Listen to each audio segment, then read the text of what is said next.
about whether you'll be indemnified or not. That uncertainty creates a risk to you in the amount of the retention, because until that retention is satisfied, the policy won't kick in unless everything's clear and it's clearly non-indemnifiable loss, in which case it would be a zero retention. So, that's the situation that we want to talk about today, and we want to show you what the insurance solutions are to address that and eliminate that risk to each of you. So, Can you get to those examples now Yes. for us? Yes, I think we're going we've there. got that.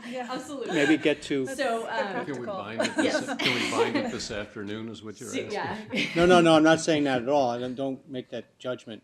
But I think we've got that point of risk transfer and uncertainty versus certainty. So if you could get to some, Yep. that'd be great.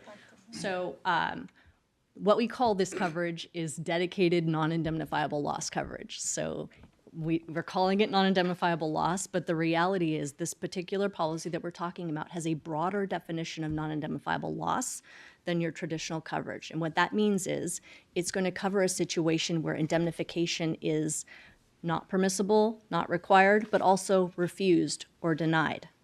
It has a broader definition of what will be considered non-indemnifiable loss and subject to a zero retention. And what that policy can do is, even if you're buying a whole tower of fiduciary insurance, here you can see the picture on the right, this is your traditional tower, followed by this green, which would be your dedicated non-indemnifiable loss coverage. If you have a claim in your first, you haven't gone through any insurance yet, so you'd go to your primary carrier first, and you would say, we think it's a non-indemnifiable claim, but you're not being indemnified. They're going to say, well, there's a retention that applies. If you have this insurance here on top of your program, it will drop down and replace the underlying carrier and begin to pay from $1 on a claim where you refused indemnification. So it's a protection to help you in those situations. No, it will pay defense costs as well. Yes. It also has some other unique features which enable it to drop down and replace underlying carriers for things like underlying carrier insolvency, refusal to pay as they should under their own terms and conditions, bankruptcy of an underlying carrier, bankruptcy of CalSTRS. There are a number of other things that this policy will do, but the most important thing for you is that it will drop down and pay from $1 in a situation where you're not provided indemnification. It eliminates that question of should it, would it. They can then go after CalSTRS if they think the indemnification should have been provided. They have the right of subrogation to try to recover some of those funds within the retention. But for an individuals, it provides you that protection without you having to come out of your own pocket for defense expenses or even indemnity. So we believe this bridges the gap, or the uncertainty that we're talking about today. It's an insurance solution that exists in the marketplace. We can add it on top of your program, or you could actually just buy this all the way up your program. So it's two ways to do it. We're going to talk about some of those options. We do recommend that you consider this product for your protection. In this situation, we're talking about an alternative solution, which is amending the indemnification provisions to the board to provide mandatory indemnification in more circumstances. That absolutely helps, but this will help you in the immediate term before that happens to make sure you're not out of pocket for those kind of expenses.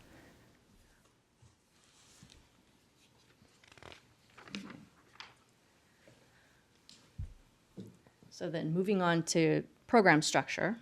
So I wanted to talk briefly just about 3 examples of different program structures that you can consider, and some of which are incorporating what we're talking about with this non-indemnifiable loss coverage. So the first structure on the left is with what you're currently purchasing.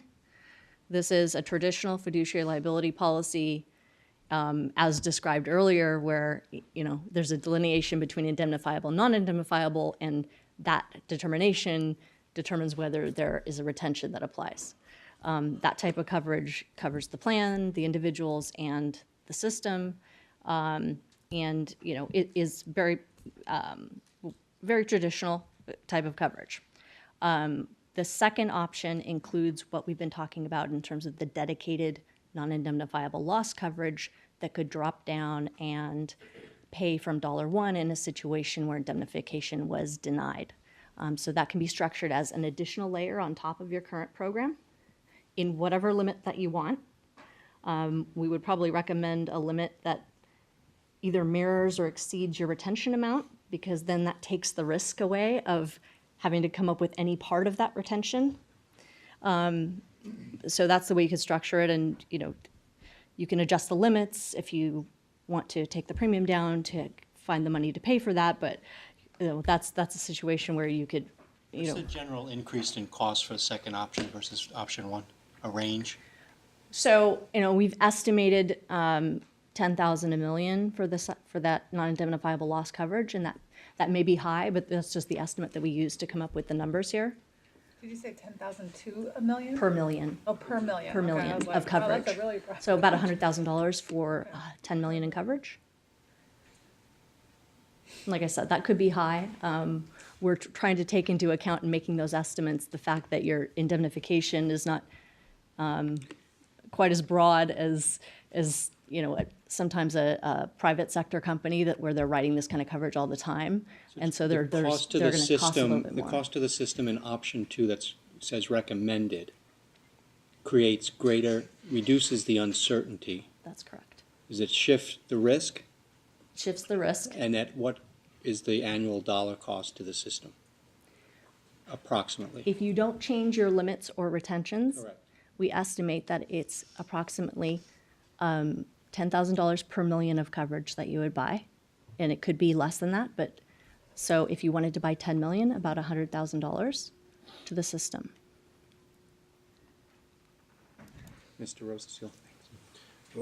But you were saying that to eliminate risk, we should buy this coverage up to our retention, which is currently 25 million. So That would be the 25 million safest times 25 times 10,000 would be $250,000 to do that. That's correct. Assuming we didn't offset it by changing some feature of the other coverage that we already have. That's correct. Okay. Thanks. So, Yeah, that's good. Go ahead. the third option is one that we can talk about in more detail, and this is an option that includes only this non-indemnifiable loss coverage. So this option would not cover the system, would not cover the plans, would not cover indemnifiable claims. It would cover non-indemnifiable claims only, where indemnification was either not permitted or required, or where it was denied. And that would be a program that would respond only for individual loss. It would respond from $1, just like we've been talking about for this option 2 at the top here, but it would be just a program made of that. So that's a less expensive route to take, but it would also be a situation where it would not respond to a claim against CalSTRS or the plans. And it would not also provide any insurance risk transfer for indemnifiable loss, which is also paid out of plan assets. So that's the difference there.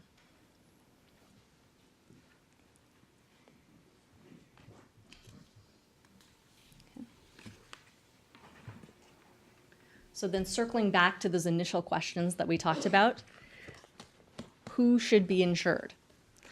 So the statute provides that insurance must be purchased for the fiduciaries and for the staff members who are responsible for discretion over investments. So those are that is the mandatory group of individuals that need to be covered under the fiduciary liability insurance. The plans and the system are optional, and so we can talk about the benefits to including those. One is Mr.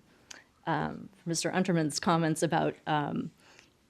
about having a joint defense and about not arguing between individuals in a claim. There can be allocation arguments. What defense expenses are spent for the system versus the plans or the individuals, and if the insurance doesn't cover those other two, they'll want to allocate defense costs over there that are not covered and only cover individuals. So it does make a difference when you're looking at how the funds are allocated in terms of defense costs in particular.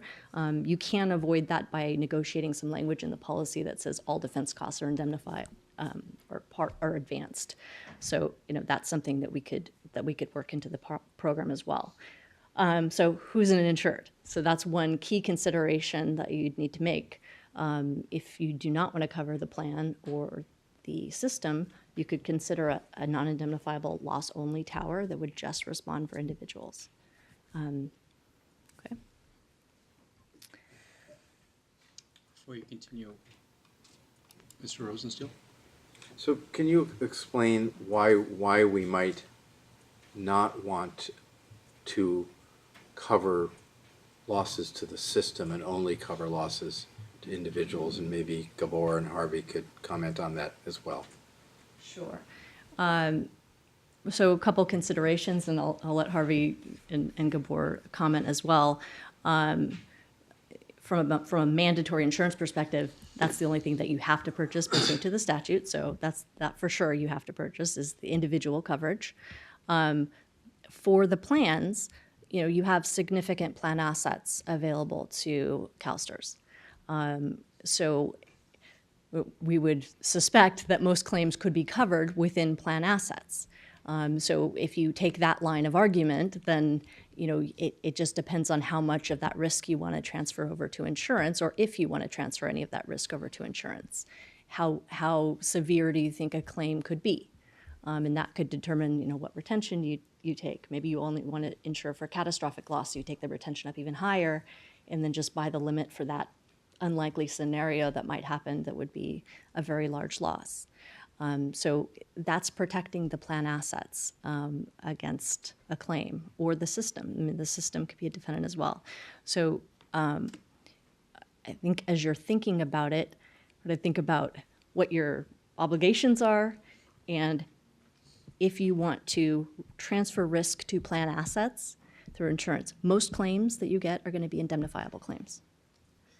Even though we're talking about this uncertainty, most claims end up being indemnifiable, and the plan assets would respond in those cases. The plan assets is your first line of defense. The plan assets would pay the retention.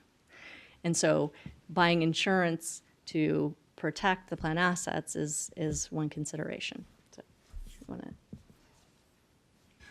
Well, if we take our current situation, we're paying $1 million for insurance to click in. We're paying $1 million a year for insurance to click in over a loss of $25 million. So you're buying $75 million worth of coverage. In the history of this organization, and that's, if an insurance company is underwriting, they're making judgments like this in terms of, how much they're going to charge in premium. So it's fair for us to assess potential risk as well. This system doesn't experience losses. Hasn't historically experienced losses over $25 million in claims. So you want to buy insurance.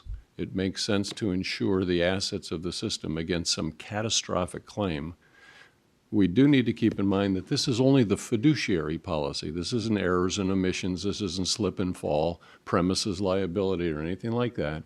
These would be claims. So it's costing us $1 million a year to insure, but we're paying the first $25 million of any claim plus costs.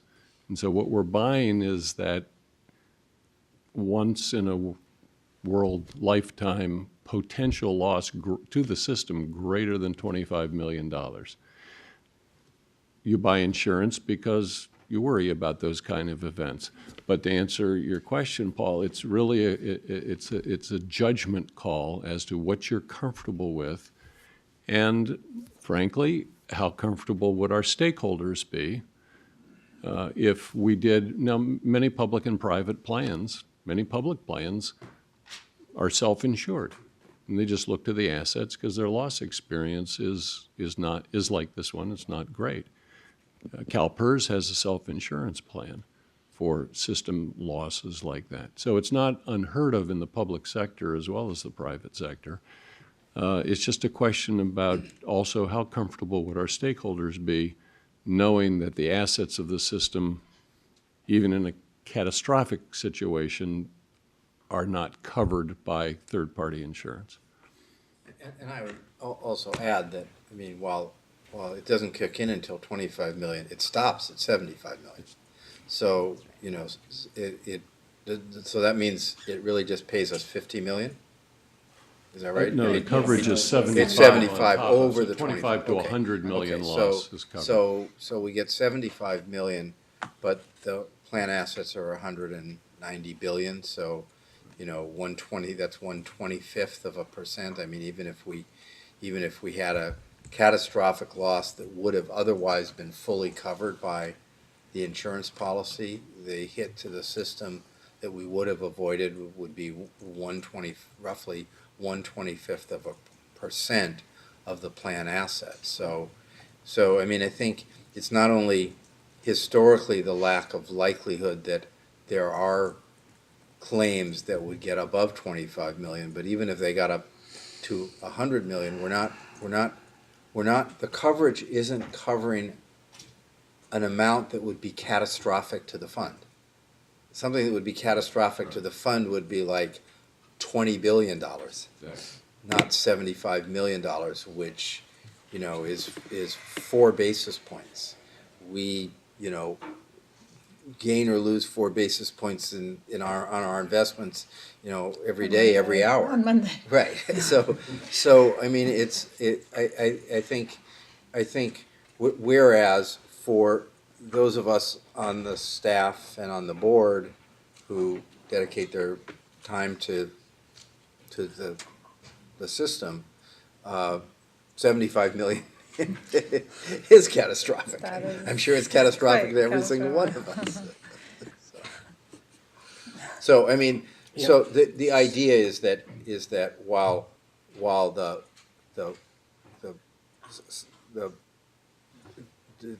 special insurance that would cover that uncertainty that we've identified, you know, would cost money, it's also something that we might consider going the way that CalPERS and others have, which is to say, you know, it's not a cost-effective use of plan assets to protect the plan against these losses, given all the factors I just discussed. So.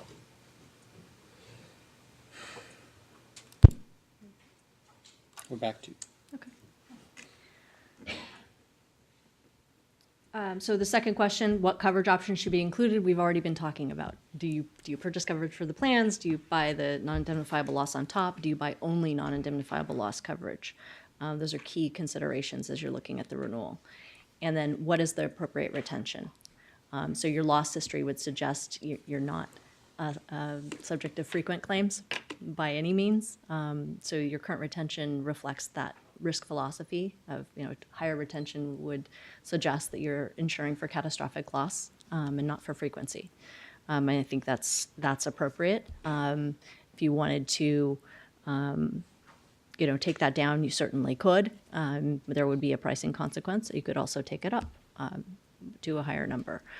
So that's a cost consideration for the program, but the 25 million is not inappropriate given the size of your plan assets.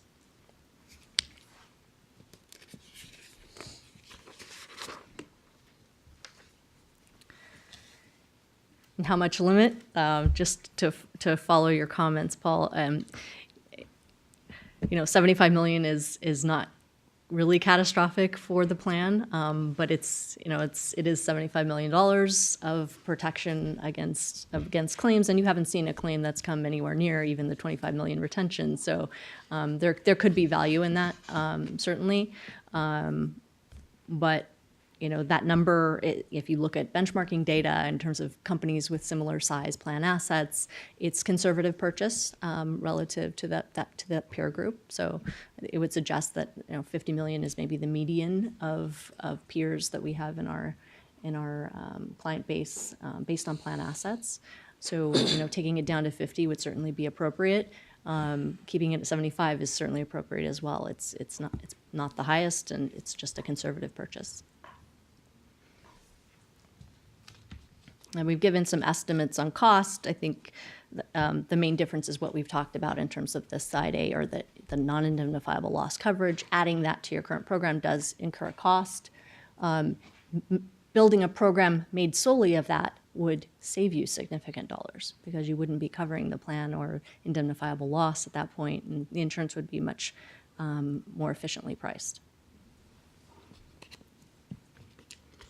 And then we're back to the main questions. What are your priorities? Who do you want to cover? What is your budget?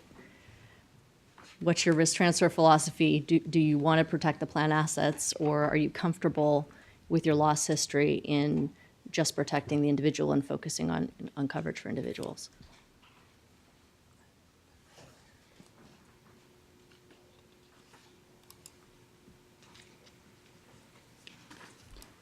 Okay, so is there anything else that you wanted to add at this There's point? one more subject that is Sure. important. One more subject matter that that we wanted to address is the question of waiver of recourse. That seems to be something that is not necessarily understood, but certainly important in the fiduciary liability space.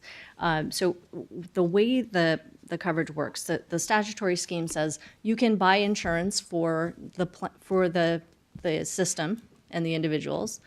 You can pay for that insurance through plan assets, but there must be a right of recourse or a right of subrogation against individuals who are responsible for causing the loss to the plan, if you're going to pay for the insurance out of plan assets. And that's really, a policy argument, right? If you're going to pay for the policy out of plan assets, then the individual responsible for losing the policy limits and losing the plan assets should be responsible for that. There is a solution, though, for the protection of individuals to eliminate that right of recourse that the insurer would have against you by paying for a part of the premium through your own funds. So this is, it derives from ERISA, but certainly applies in the context of public entity plans as well. If a portion of the premium is paid for by the individual fiduciaries, trustees, et cetera, then the insurer will waive its right of recourse or its right of recovery against individuals who were potentially responsible, for whom they've paid out insurance benefits. So the right of recourse is just deals with whether the insurance company can come back after you for money that they've paid on your behalf for defense or indemnity. And our recommendation would be pay the $25 or $10 or whatever the fee is, and get that waiver of recourse in place. It's for your protection. Just make sure that the insurance company is not going to come back after you. If you can go back to the slide. Sure. Yeah, and so we skipped over this because we were focused on the non-indemnifiable loss. But going back to this contract response slide, so the second question that you ask after, is it indemnifiable? Does the retention apply? Was a waiver of recourse purchased? And if the waiver of recourse was not purchased, then the insurer can go back after who they think is the responsible party for the loss and try to recover that amount from the individual. If the waiver of recourse is purchased for a nominal fee, then the insurance company does not have that ability to try to recover the loss from the individual. All right. So we've gone through a lot of slides, thrown up a lot of information to us on a pretty weighty topic. And one of the goals that I would like to see is I'd like to have our board members be able to sleep with a little bit more certainty. To diminish the uncertainty that exists, even a little bit would be helpful. So on TRB 16, if I could ask our board to look at TRB 16, this is not an action item, but staff is looking for some direction, specific direction as to what options to begin to explore. So at the bottom of TRB 16, there are 5 bullet points in which there is some direction. So why don't we take, if it's okay, I'd like to maybe structure this a little bit. The first one is the amount of retention or indemnifiable and non-indemnifiable claims. So if we could just get some guidance and feedback, or however you want to do it, but we should focus on those 5 or 6 points there and give some direction.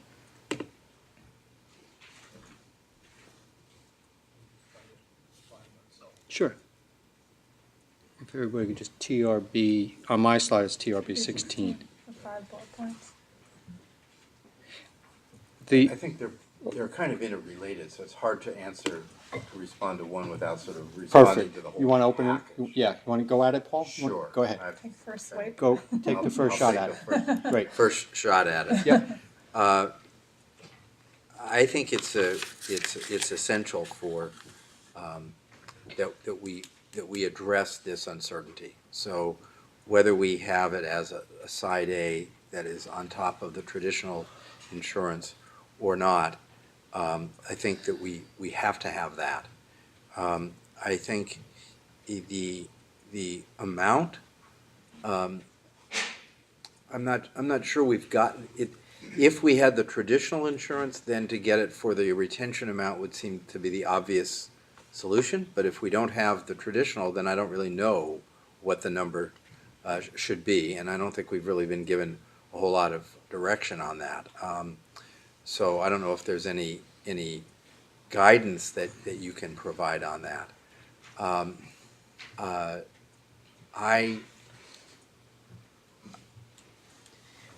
I don't. I think we are better fiduciaries actually not spending $1 million a year for insurance that isn't protecting us against a catastrophe. You buy insurance to protect yourself against a catastrophe. So I'm not sure that the system coverage is really a worthwhile expenditure for us.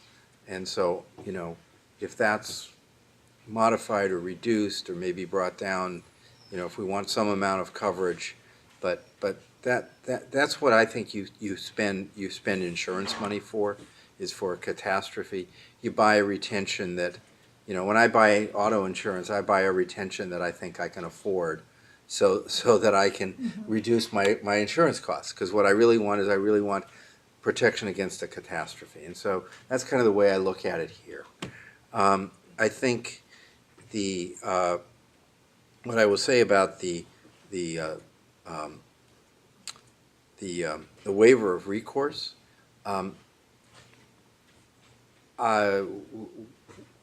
We want to know what we're getting with it. When we were looking in this process of going through the selection of we ended up with selecting Michelle and her firm, we were trying to understand what we were getting for the $10 we were paying now. And when we asked the question, we couldn't get an answer. For example, we didn't know whether someone who had paid the $10 and was no longer on the board would get protected if there was a lawsuit filed after that person left the board, but with respect to something that occurred while that person was on the board. Yeah. We need to, That's what I number stay one, we awake need at to night. know it, and number two, we should have that protection. Yeah. So I think we want to have, those of us who pay that $10, we should be told what we're getting for our $10. No. And it should be as broad as possible so that it covers board members both while they're on the board and after they leave the board if lawsuit is filed with respect to something that happened while they were on the board. So, you know, I guess, I'm not sure I'm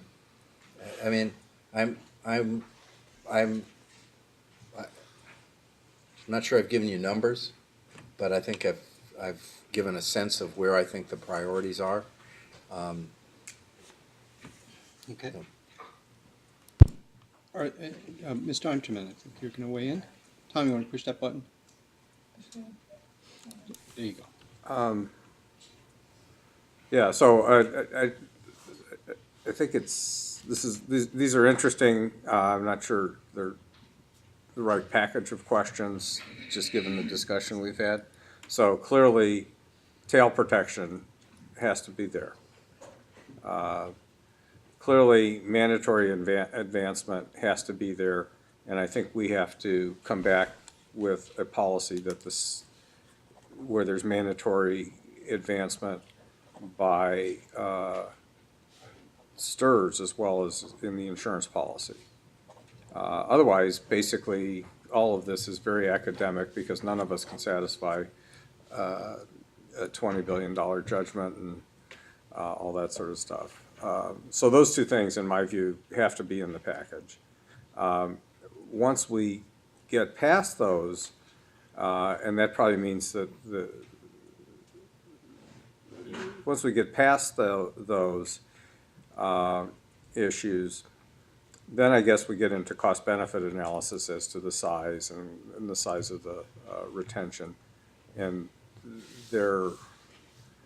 that puts us more on the same side of the table as the system. Right now, we're on a different side of the table because as best as I'm hearing from this package, it's a package that leaves us very exposed.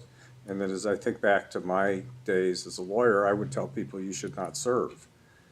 So we have to fix that. And once you do that, we can come back onto the same side of sort of an economic analysis of what the right package of of other insurances would be. Ms. Higa?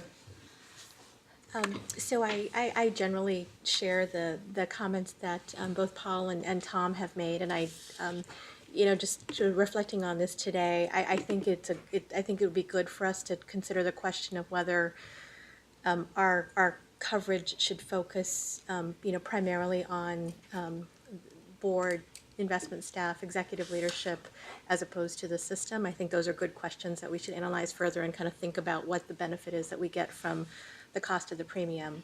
I just wanted to follow up on the comment Paul made with the questions that we've had about what the waiver of recourse policy applies to and how it would apply to individuals no longer on the board, but for whom there's an issue that comes up regarding a decision they made when they were on the board.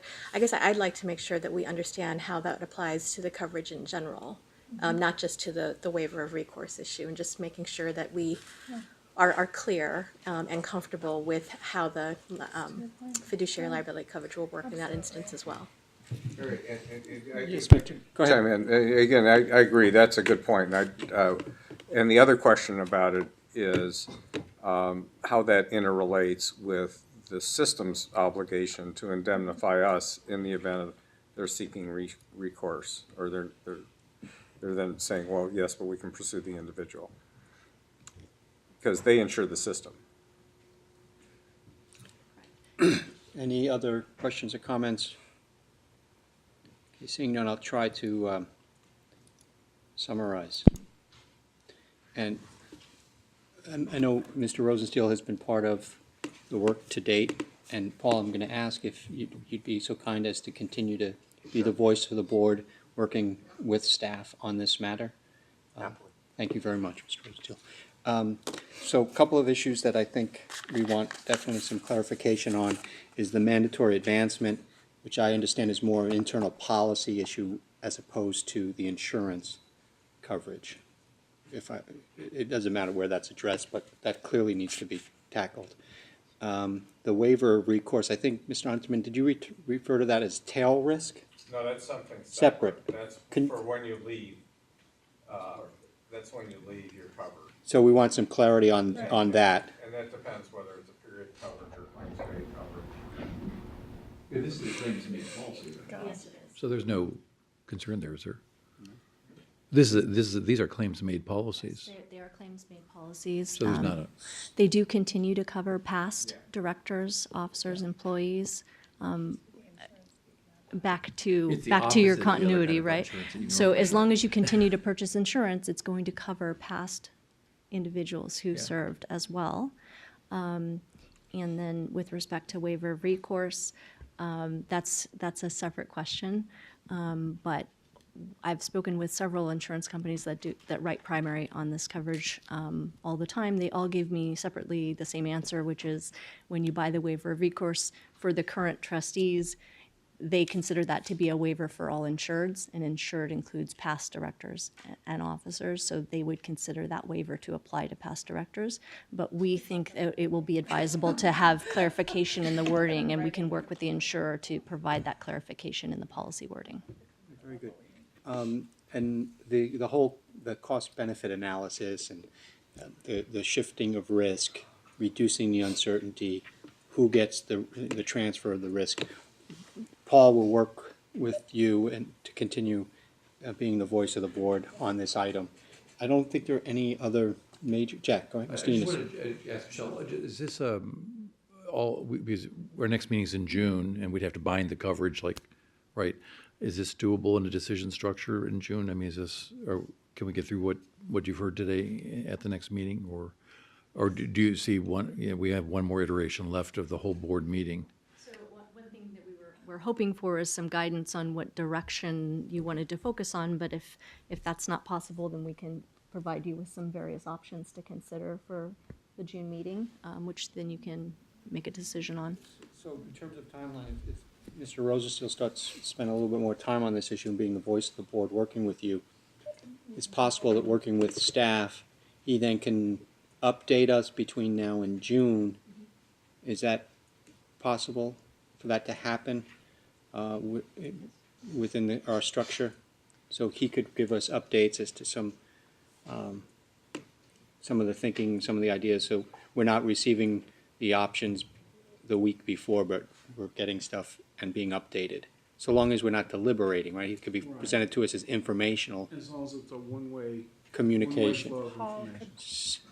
I think, Mr. Chairman, what we're hearing is loud and clear what the board's decision or desire on most of these issues are, and the only thing that may still be open is that when we get down to the pricing of it and how much coverage at what price, that may be the issue that has to come back for some adoption by the board, depending on where that price falls. I know that some of that decision is delegated to staff, but that may be the rest is loud and clear, I think, and then the issue really is just At the what pricing. price and what are we getting for that price?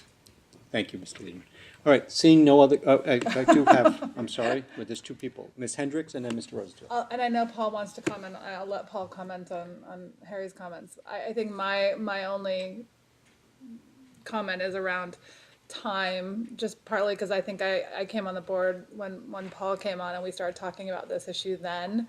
And I think as I talk to different board members, I have concern, about people, serving on this board with this kind of risk looming. And that doesn't make me feel comfortable as a board member. And I certainly think for my colleagues, I think there's just that air of, we want to just be prudent. And we've been talking a long time, and I think we're ready for action. Obviously, we want to be thoughtful and considerate and not rush.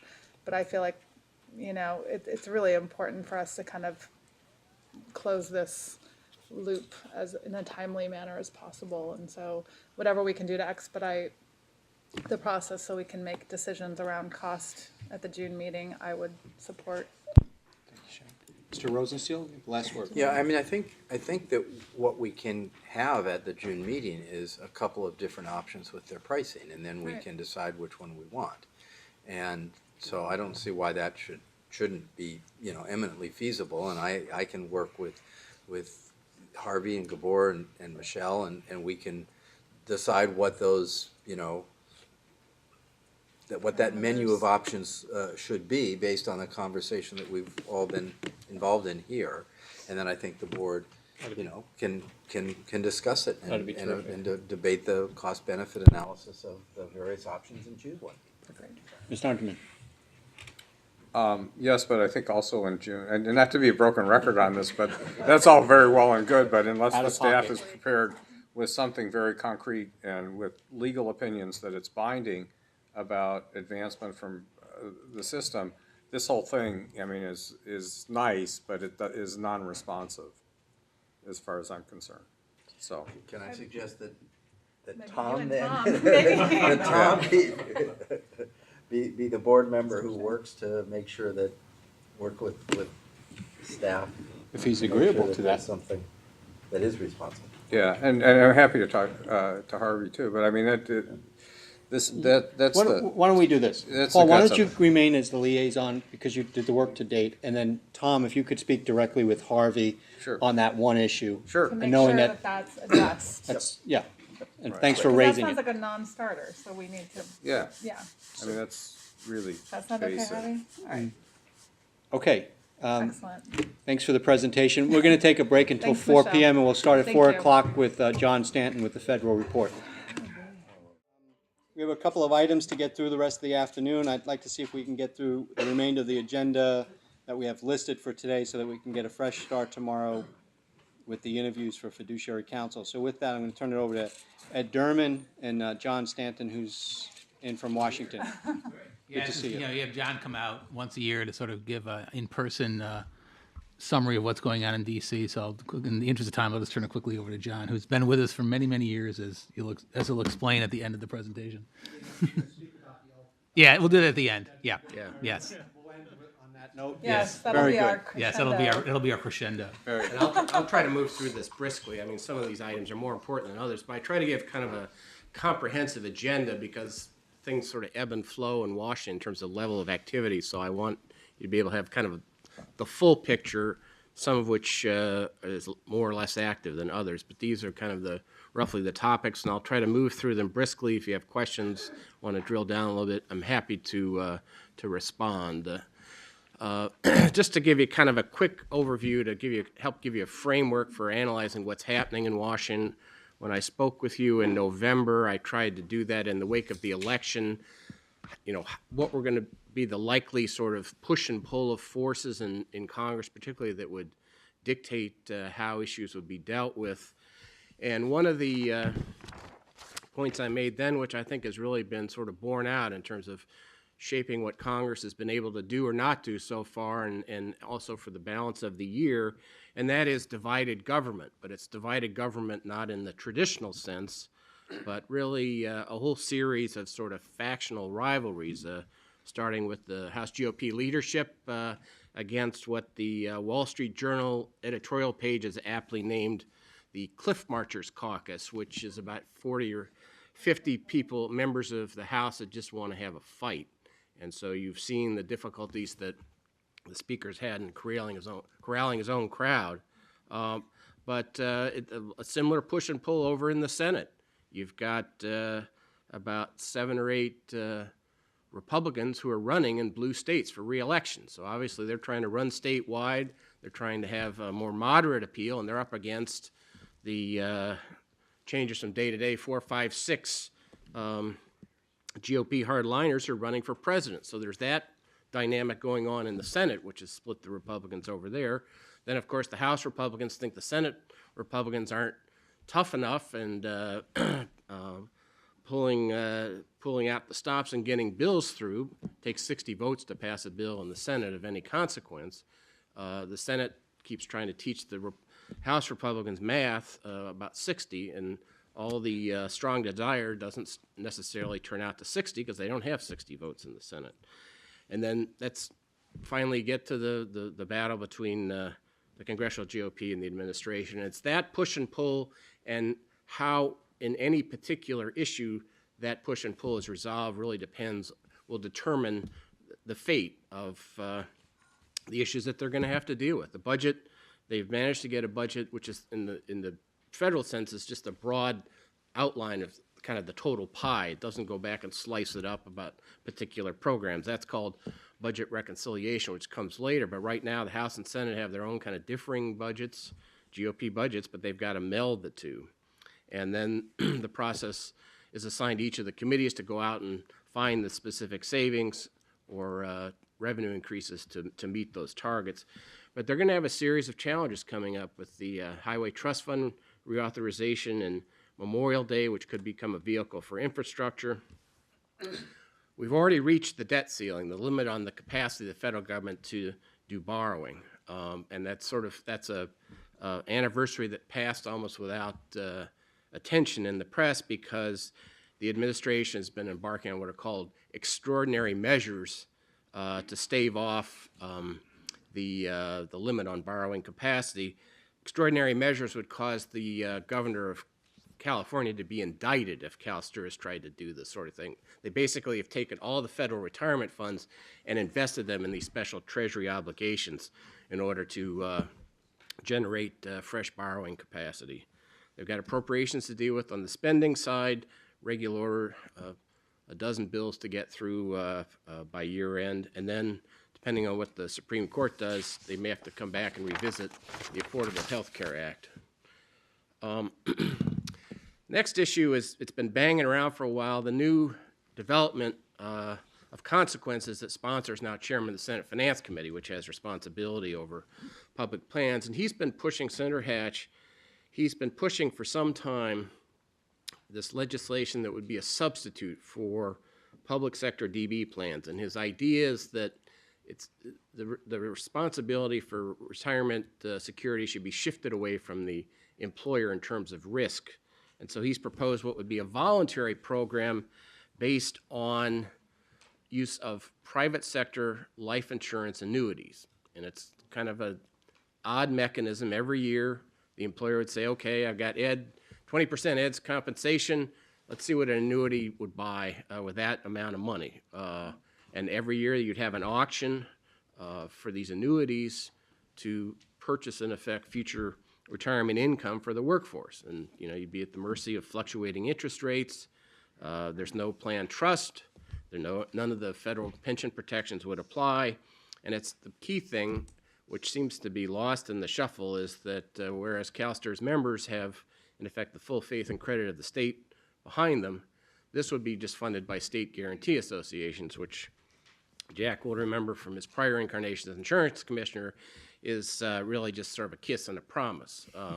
It's funded, there's no pot of money right now. It's basically, they have to go around and assess all the life insurance companies that do business in the state. It's a process that takes years, as you might expect. You heard all the discussion about insurance and how the insurance companies fight over payment of policy. You can imagine how they fight over having to pay an obligation from some other life insurance company that's become insolvent. So I bring it up because it's out there. If there's a tax reform bill, it's going to move. It's going to be in it. It's a voluntary tool. People say, well, it's voluntary, you know, it shouldn't affect us, but it's one more tool in the armory if you've got some folks on the ground that are trying to get rid of the DB plan. So anyway, I just bring that up to highlight that it's going to be in any serious tax bill that moves through Congress. Now, Jack and Ed had asked me to provide a little more detailed coverage on this issue because of the fact that CalSTRS members are savers and often involved in supplemental savings plans in addition to the main DB plan. And this whole area of investment advice has sort of bubbled to the surface. The administration has a set of proposals it's developing, and the SEC recently indicated it's going to get its oar in the water on this in terms of what sort of standard ought to guide investment advice. And it's sort of interesting to look at the backdrop against which this is taking place, which is, as I think we've known for some time, since the time of ERISA was enacted, there's been a dramatic shift, in the retirement plan landscape. When ERISA was first enacted, DB plans, controlled the field. And now it's shifted almost exactly back the other way, where with DC plans being, or DC type arrangements being the predominant source of retirement savings, workers are really now generally responsible for their own retirement fate, managing their own retirement savings. You can see the figures in the level just in IRAs alone. But what I think has triggered this most recent effort to clarify and reform, however you want to view it, this provision of investment advice is that now with the baby boom generation retiring, there's this huge growth in rollovers from employer DC plans to IRAs. As typically in the private sector, the employer, unlike your wonderful system here, in the private sector, you're retiring, the employer doesn't want to see you anymore. They're not going to be cutting checks. They're saying, take your money and go. They don't want to have a plan with a bunch of former employees in it. So there are these huge rollovers that are going on now. And whereas in the DC plan environment, even though the workers are sort of managing their own savings, they were doing so typically with a menu of investment options that the employer had arranged and negotiated. So at least they had sort of a framework. Now it's the Wild West. I mean, you're sitting there with, potentially hundreds of thousands of dollars of retirement savings that you're going to roll to an IRA. You can imagine the salivating investment advisors who want to get their hooks into that sort of investment opportunity. And so since this is really one of the most complex financial decisions in the person's life, it's helped, I think, really bring this issue, the scale of these rollovers has really brought this issue to the surface. And so for some of you, this is old hat. You'll know this is pretty straightforward. For others of you, you may not have kind of is familiar with all the lingo here, so Jack and Ed wanted me just to kind of go through to tee up this issue, because there's going to be a lot of activity in this front in the coming weeks.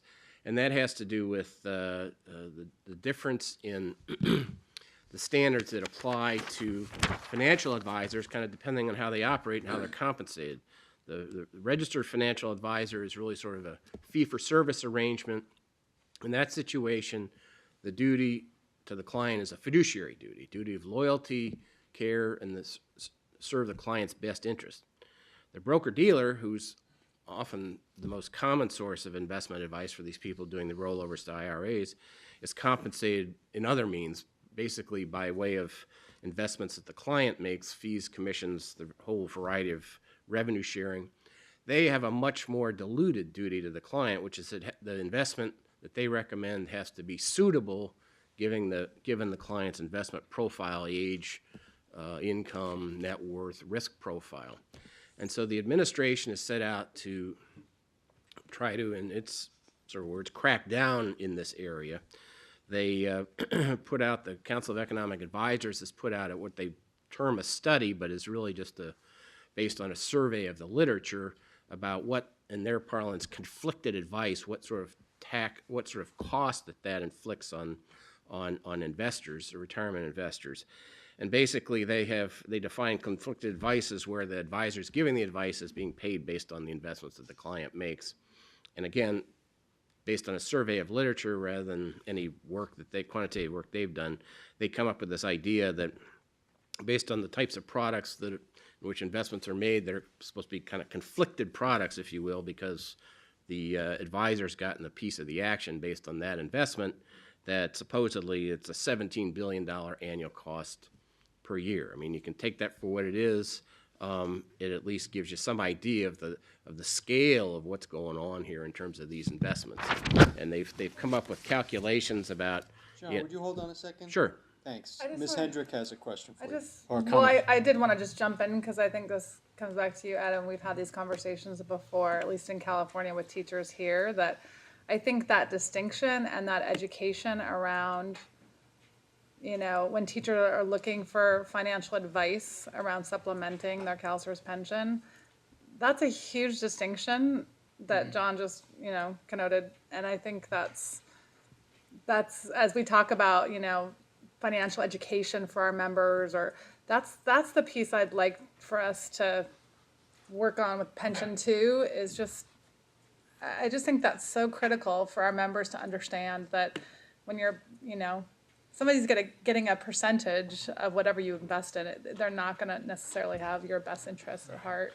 I mean, that's actually an issue that's sort of beyond pension too. I think it's just part of the general education of our membership. Yeah, and I think we could look to see good places to try to provide that kind of education to our members. That education, I think, is so key, because it has huge, ramifications in terms of when folks retire and their supplemental. So anyway. And, well, one second, John, maybe we can chat about this. I don't know if it's possible, doable, or whether it was explored in the past, but I think if there was one issue that if we were able to accomplish and drive into schools where our members are living, breathing, and working every day, is to somehow get legislation passed that would prevent and make it illegal, impermissible for broker-dealers and people that are peddling investment products to do so on school district property.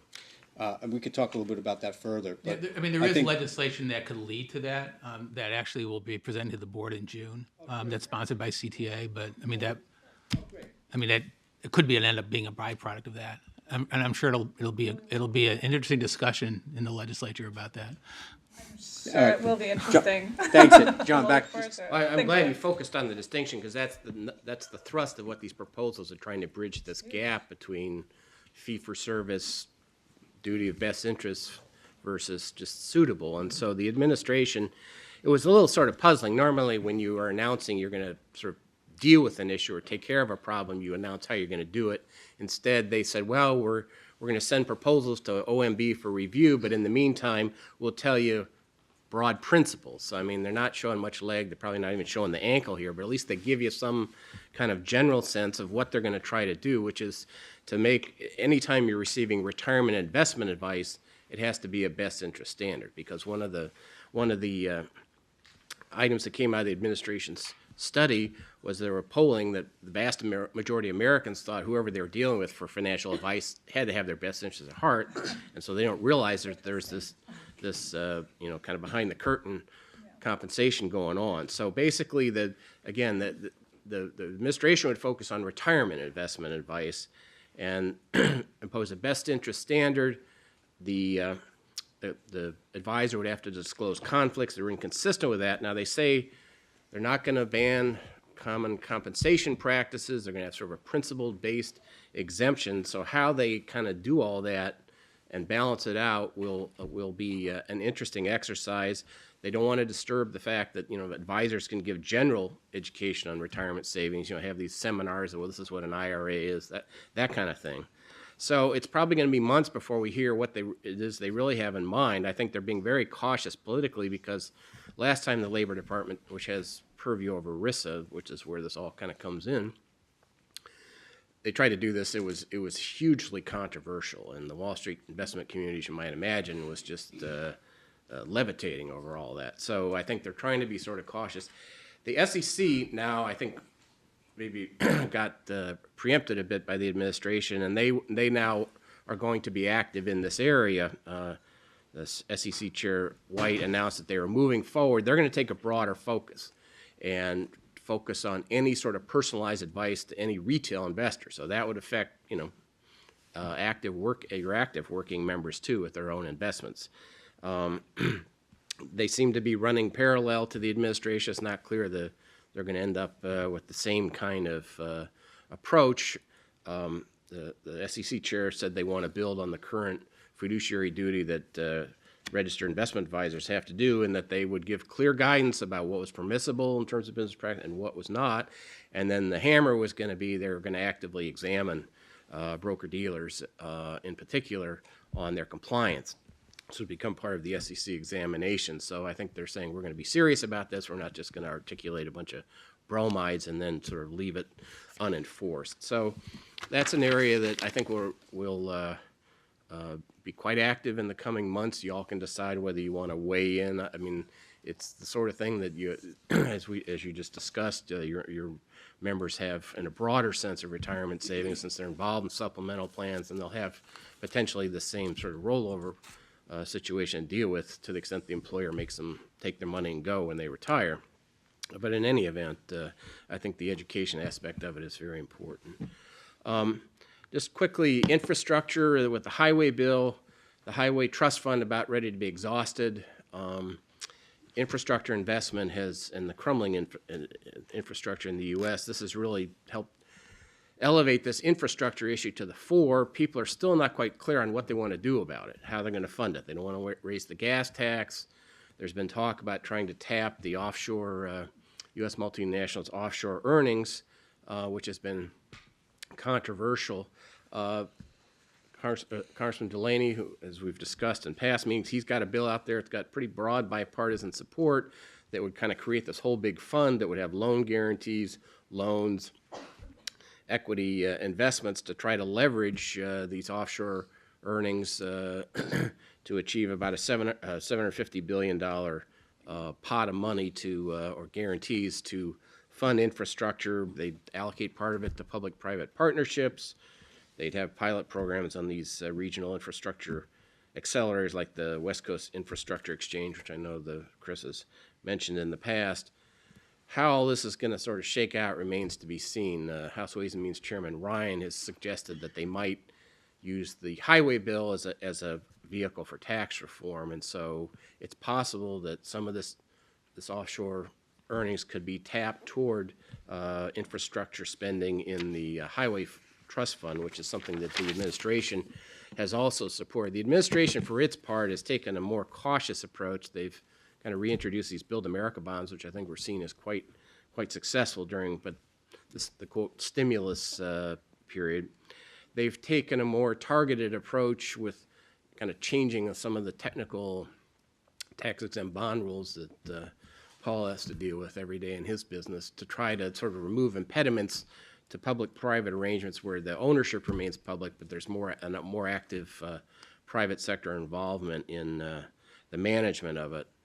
I mean, I think they're it's sort of nibbling around the edges. It doesn't seem to, in talking with Chris and his staff over the years, and he obviously can speak for himself on this, but the types of things that would bring a Cal STRS onto the field in a big way in the U.S. infrastructure market, just, this stuff tinkering around the edges doesn't seem to address some of the basic kind of market issues that, credit enhancement, regularizing the market that Cal STRS has been focusing on. But certainly, it's become a key area of focus in Washington. We'll keep Chris advised about kind of what direction it seems to be taking, so that if you all do want to weigh in, you'll have that opportunity. Tax reform, you might be thinking, well, we're a state agency, what the hell does this have to do with us?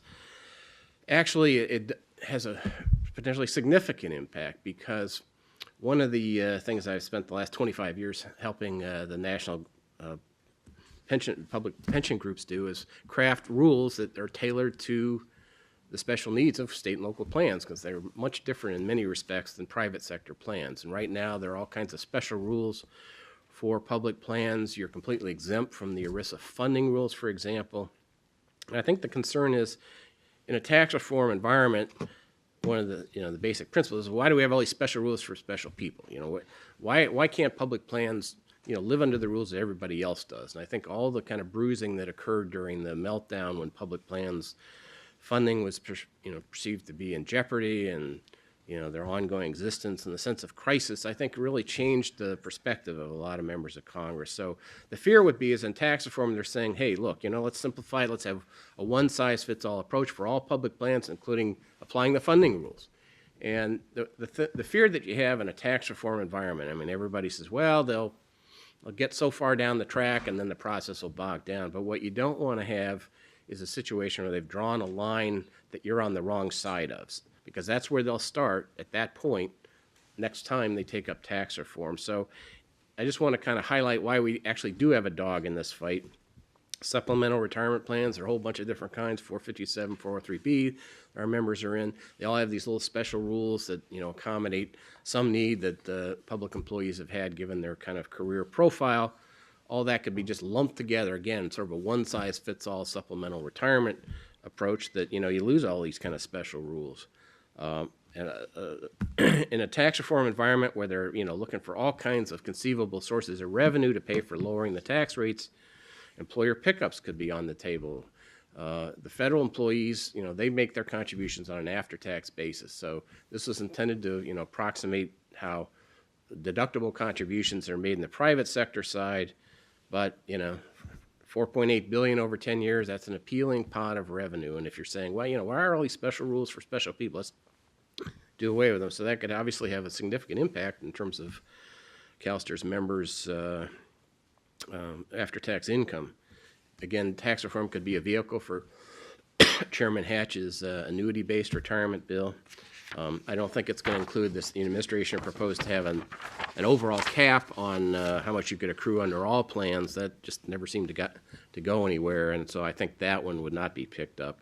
Just quickly, we also have a dog in the fight on the investor side, because the kinds of products that Chris and his team invest in, the kind of investment vehicles that are available, a big focus right now is on pass-throughs, because in tax reform, if you take away all their deductions, but you don't give a pass-through, which is taxed at the individual level, rate relief, and you do kind of a business only, these folks lose all their benefits and they don't get the benefit of the rate reduction. So that's one of the conundrums. But in the course of that, they could adopt kinds of rules that are, would affect the types of investment partnerships that Cal STRS invest in. So again, we're following this. I just put it on your radar screen. This may or may not come to pass. Depends on how broadly they take on tax reform, but it's the kind of thing that, surprisingly, we do have interest in it that you wouldn't have expected. The Nunez bill, in the interest of time, I'll just say it's fading. You'll recall that he would have required fading, I say. The bill is fading. Congressman Nunez is going on to other things. He's chairman of the investment committee. He's gone from Tea Party idol to being a protege of Speaker Boehner. So I think he's got his mind on other things. He says he still has an interest in it, but he hasn't introduced it. And in the past years, the co-sponsors have diminished. So I think with the passing of the sense of crisis, I think that that day has gone for that bill. Social Security, I always bring it up, mandatory Social Security, because it's a hardy perennial. We have to be, We can dream. mandatory Social Security, happily, I guess, from our parochial interest at least, the focus of the House Republicans and Senate Republicans on quote-unquote budget entitlement reform has been on Medicare and Medicaid, not getting near Social Security. But as I remind you at every board meeting, the reason we have to be eternally vigilant is it's got all the marks of a perfect revenue raiser, because they collect all this revenue right at the beginning, the front end, before they ever have to pay benefits, and the federal government, as it's now been determined under analysis by CBO, always comes out ahead, so it doesn't turn around when everybody retires and they start having to pay benefits. I know you all continue to have significant interest in the offsets. There's a bill, and I think this is going to be the subject of further discussion by the STIR staff, so I won't belabor it, but it's a new approach. I mean, rather than saying hell no and repealing it and cost $50 billion, this is an effort to have a more tailored approach, saying let's just not have an arbitrary formula. Let's have an offset that's based on the person's actual earnings and work history. So it basically, in a nutshell, it lets you compute someone's Social Security, CalSTRS member Social Security benefits by totaling up all their earnings from both covered Social Security employment and non-covered CalSTRS employment. You figure out that pot, and then you base their benefits on a percentage.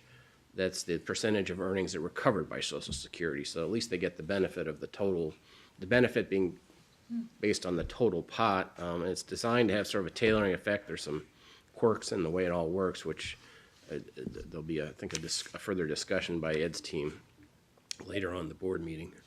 John, before you continue, Ms. Hendricks. Can I just jump in? Because this, when I go around speaking to teachers around the state, this question it's the question that everybody asks me. And sort of what are the chances that, the federal government will do something about the Social Security, the offsets, the WEP and the GPO? And how would you answer that question to Well, I think teachers this is a in more California? realistic approach. I mean, it's lots of fun to get every member of Congress to sign up for a repeal bill, but it's another thing to come up with sort of an approach that's trying to say, okay, let's get at least part of a loaf.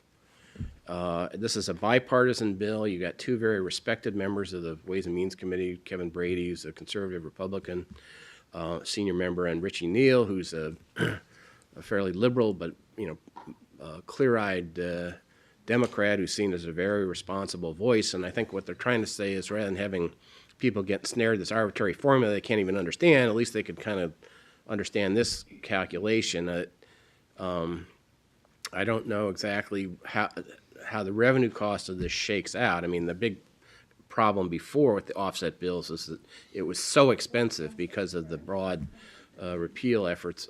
Here, I think it's going to be certainly going to be a considerably lower cost. How much it is offset by other things where they're kind of giving people a haircut within the way they do it. But I think this is probably the most realistic proposal that's been on the table for some years, and I think it in concept at least, it reflects the kinds of the testimony that CalSTRS has provided in the past when they've had hearings on the offsets, is to say, let's if full repeal is not feasible, let's at least try to tailor the formula so it's not whacking people at the lower end, particularly. And the WEP, affects people who are who've had both covered and non-covered employment. It doesn't deal with the spousal offset, but I mean, I think at least this is an effort to be realistic and to try to work toward a bill that could be passed. So as I say, The question is there a chance this bill could, get passed? I it guess could that's be. I mean, depending, the cost is going to be really determinative, and I think we don't quite know exactly what that's going to be. If I can, I mean, the one clearly the stumbling block is that it's a minority of the states that are affected by it. So the other 36 states don't care. And so I think that's why the net revenue impact is really important, and why it never works before, because it's a net cost to the government. Our understanding is this is intended to be more of a revenue neutral approach. And that's the challenge we've always faced in mandatory, because they say, oh, geez, it's just California and a handful of these other states, and my folks are in, the sky hasn't fallen. So, so we'll see. I mean, but I think it's a viable approach, as opposed to something that's just, gosh, it'd be great, but probably not going to happen. This next issue, I just put it on your radar screen because it was of considerable interest to the charter school community. Basically, the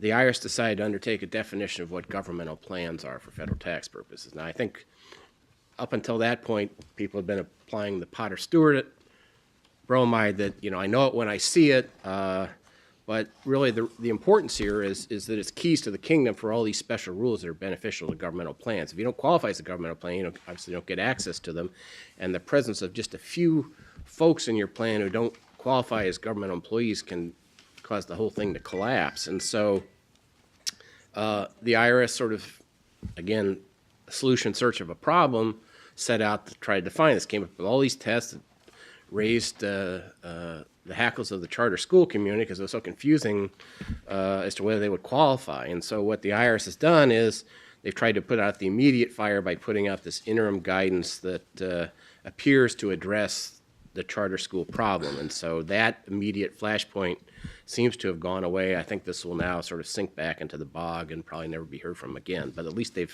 since people were levitating about it in the charter school community, they've tried to diffuse that, and I think they appear to have. And if I can, just because this comes up a lot, this is like so early in the process, and I think people have sort of heard about this and thought it was actually like real. I mean, that it was done or it's going to happen, and it's way too early to say that what happens to this. It's just trying to provide some sense of if it did happen, this is what the IRS's current thinking is about how It's it a works. safe harbor, sort of. Right. So, and it's they haven't even issued proposed regs, and they've said they'll be, if they finally ever issue final regs, they'll be prospective. But I think they've had their fingers sort of singed on this, and they're not going to be anxious to return to it. Just to kind of help you keep your scorecard straight, just to remind you who else is out there banging around on governmental plans. I mean, the SEC, they have an Office of Pensions that continues to sort of really, typically in extreme situations, to use a pretty heavy-handed, crude weapon of securities fraud to go after pension funding disclosures. Apparently, they're investigating Kansas now that Kansas's finances are in shreds. So, I mean, it's something to be reckoned with. And then the Treasury Office, State Local Finance, they're kind of gathering information about pension funds. You always worry when people start studying you that maybe they might actually try to do something, but so far so good. So anyway, just to kind of finish up here, because I know the yard arm is about to fall. Got edited out here. This isn't some cruel April Fool's joke, but we did finally get our damn money.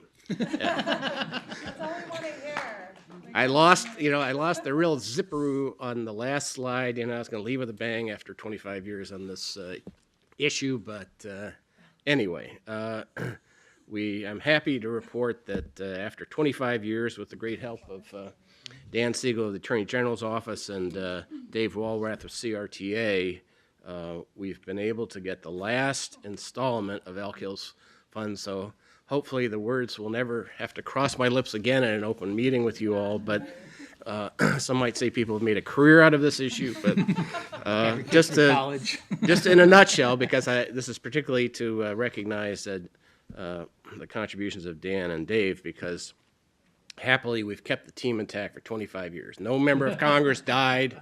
No member of Congress got indicted.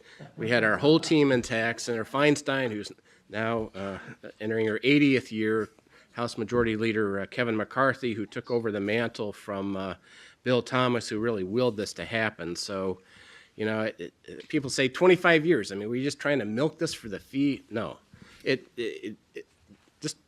Quick nutshell, just to, again, I think underscore the contribution that Dan and Dave helped to this effort. I mean, you look back, and it took 5 gubernatorial administrations, starting with Governor Duke Majan, 5 attorneys general, dating back to John Vandekamp and Dan Lundgren. You say, well, why was it so complicated? Well, first of all, we had to get a bill passed to sell off the Elk Hills Reserve because we needed to create a pot of money. So we had to take on this, what was then a very controversial issue of federal asset sales. And we had to make sure our little piece was in it to provide for a settlement. and a recognition of the state's claim. But it wasn't an actual settlement. We were hoping to get paid at the settlement table, and it wasn't that easy. So we then had to undertake more than a year of negotiations with the federal government, and Dan was particularly instrumental in that. He had the unique ability to be able to provide a threatening letter before the close of business when I called him at 2 o'clock in the afternoon. And so over the course of that, we finally were able to settle it with the federal government. But the folks on the Hill had the last laugh, which is they said, okay, you're not going to be paid at the settlement table. It's a land claim. We thought we would have. We waived our claim to these revenues.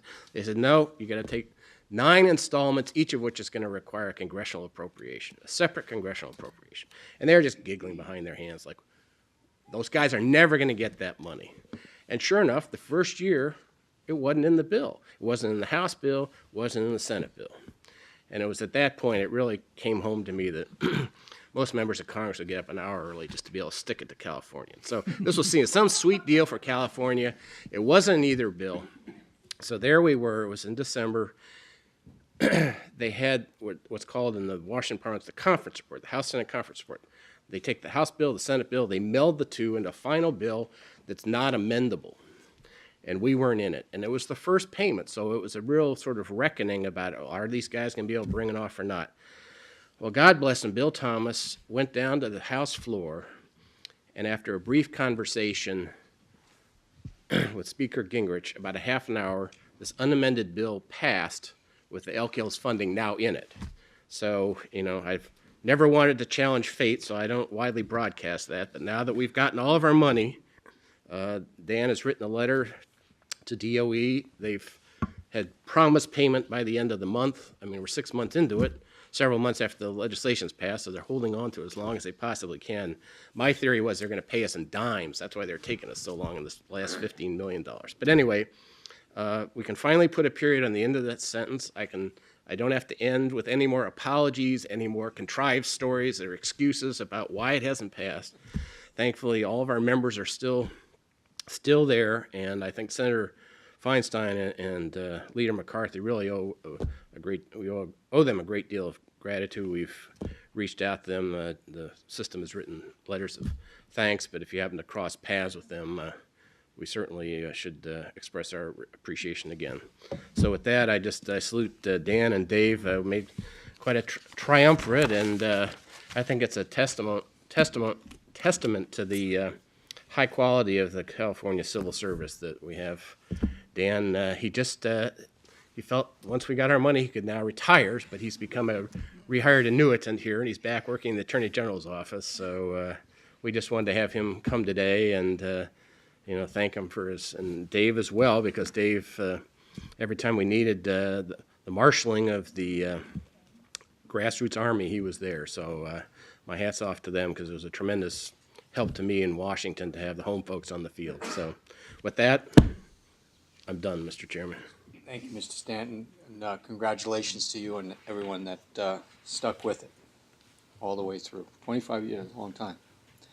Long time. To do anything. Yeah.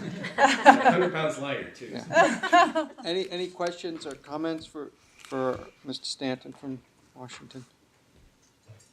I wonder if Dan could just sort of stand up so people could recognize who he is. Could we have Dan stand up? And Dave. Dave.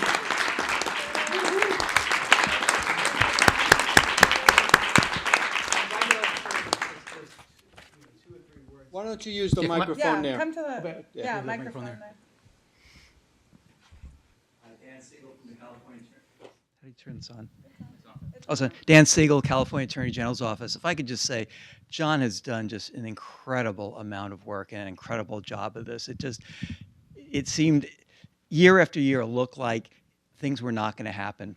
And each time John was able to keep things moving. He was able to get your money, or at least your claims in the 1996 Act, which sold Elk Hills. He was able to get the 1999 first appropriation, which was just an incredible amount of effort on his part. And then year after year, as John mentioned, the government didn't give us give you the money, but said that you needed to come back each year and get another appropriation from Congress. And he just kept at it and doggedly made sure that California got its money. He did an incredible job. Thank you, Mr. Siegel. Mr. Walrath. Dave Walrath, representing California Retired Teachers Association.